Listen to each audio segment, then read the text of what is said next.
Hello students, welcome to my channel.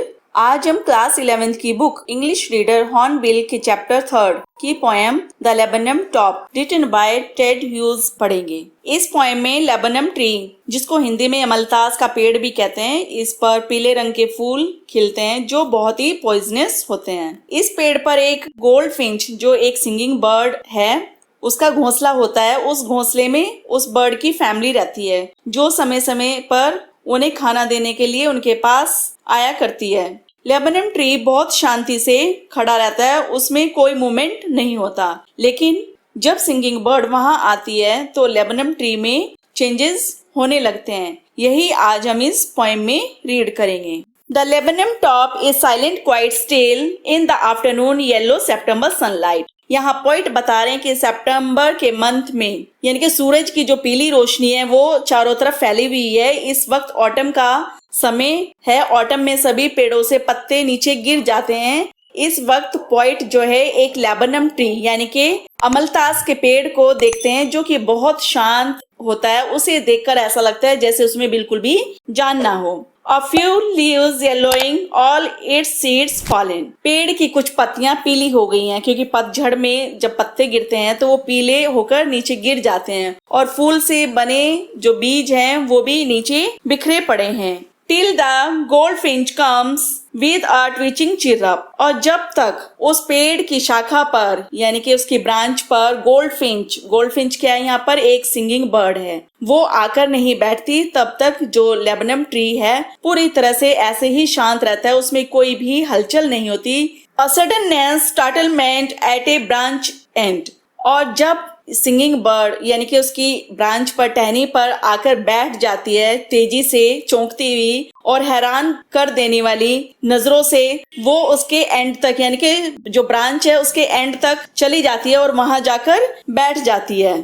Then sleek as a lizard and alert and abrupt. और तब वह छिपकली की तरह चिकनी दिखाई देने वाली और खतरा महसूस होने पर खुद को अलर्ट करने वाली वह चिड़िया यानी कि सिंगिंग बर्ड जो है यहाँ पर एकदम से अंदर चली जाती है, यानी कि पेड़ की शाखाओं में, टहनियों में चली जाती है। She enters the thickness and a machine starts up of chitterings and a tremor of wings and trillings.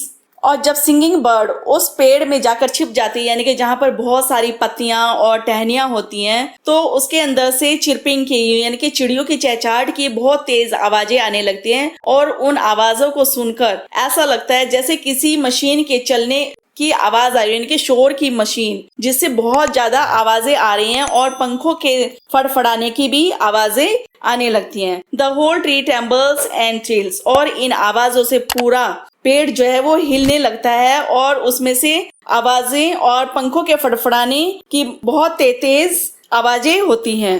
It is the engine of her family, she stokes it full then flirts out a branch end. वह singing bird जो goldfinch है और जिसका घोंसला उस पेड़ की शाखा पर बना हुआ होता है, उस घोंसले में उसका परिवार यानी कि बच्चे होते हैं। ऐसा लगता है जैसे वह अपनी फैमिली का इंजन हो, क्योंकि जैसे इंजन जो है पूरी गाड़ी को चलाता है, उसी तरह से वह सिंगिंग बर्ड भी अपनी फैमिली को चला रही है। तब वह अपने बच्चों को खाना देकर अपने पंखों को फड़फड़ाती हुई, यानी कि उस शाखा से बाहर आती है और किनारे पर आकर बैठ जाती है। शोविंग हर बर्ड फेस आइडेंटिटी मास्क। और तब वह अपने बच्चों को, यानी कि जो बर्ड फेस है, धारीदार चेहरा है उसका, वह दिखाती है और अपनी पहचान बताती है, जिससे कि किसी और बर्ड को देखकर बच्चे शोर न मचाएं। Then with airy delicate whistle chirp whisperings, she launches away towards the infinite and the Lebanon subsides to empty. और वह चिरपिंग करती हुई, यानी कि बहुत तेज विसल वाली चहचहाट करती हुई दूर आसमान में उड़ जाती है, और गोल्डफिंच बर्ड के उड़ जाने के बाद जो लेबनम ट्री है फिर से शांत और बेजान हो जाता है। चलिए इसमें पोएटिक डिवाइस देखते हैं। सितंबर सनलाइट, ये आपका एस रिपीटिशन है, तो यहाँ पर आपका ये अलिट्रेशन है। नेक्स्ट है आपका स्लीक एज ए लिजार्ड, ये आपका इसमें एज का यूज हुआ है, तो इसमें सिमली है, ये आपके पोएटिक डिवाइस सिमली हुई। ए मशीन स्टार्ट्स अप, यहाँ पर आपका जो पोएटिक डिवाइस है वो है metaphor. The whole tree trembles and thrills, यहाँ पर आपका जो इस लाइन में पोएटिक डिवाइस है वो है पर्सोनिफिकेशन, और trees tree trembles, T repeat हुआ है तो यहाँ पर आपका alliteration. It is the engine of her family, इस लाइन में आपकी जो पोएटिक डिवाइस है वो है आपका metaphor. Showing her bard face identity mask, इस लाइन में आपकी जो पोएटिक डिवाइस है वो ट्रांसफर्ड एपिथेट।